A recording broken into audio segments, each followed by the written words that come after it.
તો ગાયને રાજ્યની માતાનો દરજ્જો જાહેર કરવાની માંગ માલધારી સમાજે કરી છે। ગુજરાતમાં ગાયની હાલત ખૂબ જ ખરાબ છે તેવો આરોપ લગાવ્યો। ગૌચરની જમીન પણ તંત્ર ઝડપી રહી છે તેવો આક્ષેપ લગાવ્યો। ગાયને રાજ્ય માતાની માંગને જગતગુરુ શંકરાચાર્ય પણ સમર્થન આપશે। 16 ઓક્ટોબરના રોજ શંકરાચાર્યનું સોલા ભગવત ખાતે કાર્યક્રમ છે। ગત દિવસોમાં જ મહારાષ્ટ્ર સરકારે ગાયને રાજ્યની માતાનો દરજ્જો આપ્યો છે। ગુજરાતમાં ગાય માતાની દુર્લભ હાલત થઈ રહી છે। જે પ્રમાણે શહેરોમાંથી ગાય માતાને કાઢી મૂકવામાં જે ગામડાઓનું શહેરીકરણ કરીને જે ગૌચર વેચી માર્યા અને જે ગાય માતાની હાલત છે તો ખરેખર તો ગુજરાતમાં પહેલા જરૂર છે ગાય માતાને ગુજરાતમાં જરૂર છે ગાય માતાનો દરજ્જો આપવાની રાજ્ય માતાની।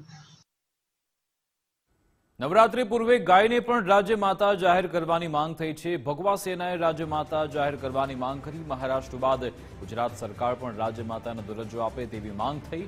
નવરાત્રીને લઈ ભગવા સેનાની સરકારને રજૂઆત। ગરબા ગ્રાઉન્ડમાં આધાર કાર્ડ ચેક કરી પ્રવેશ આપવા પણ રજૂઆત કરી। ગરબામાં કોઈ વિધર્મી પ્રવેશે નહીં તે માટે રજૂઆત કરવામાં આવી। એજન્સી પણ હિન્દુ ધર્મ સાથે જોડાયેલ હોવાની રજૂઆત। લવ જેહાદની ઘટના અટકાવવા આ રજૂઆત કરવામાં આવી।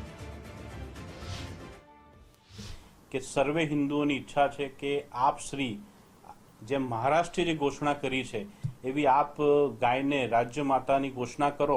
પણ અમને વિશ્વાસ એ પણ છે કે આ બધું જ જે કાર્ય થયું છે એમાં માનનીય પ્રધાનમંત્રીજીનો ફાળો મુખ્ય હશે અને અમને વિશ્વાસ છે કે પ્રધાનમંત્રીજી આખા ભારત વર્ષમાં રાષ્ટ્રમાતા તરીકે ગાયને બનાવે એવી અમારી માંગ છે કે નવરાત્રિની અંદર હિન્દુ સિવાય કોઈ પણ બીજા ધર્મના લોકોનો પ્રવેશ ન હોવો જોઈએ। તો હું આયોજકોને બી હાથ જોડીને વિનંતી કરું છું કે સનાતન ધર્મના આયોજકો જે પણ છે એ ખાસ કરીને નોંધ રાખે કે વિધર્મીઓનો પ્રવેશ આપણી નવરાત્રિમાં નથી।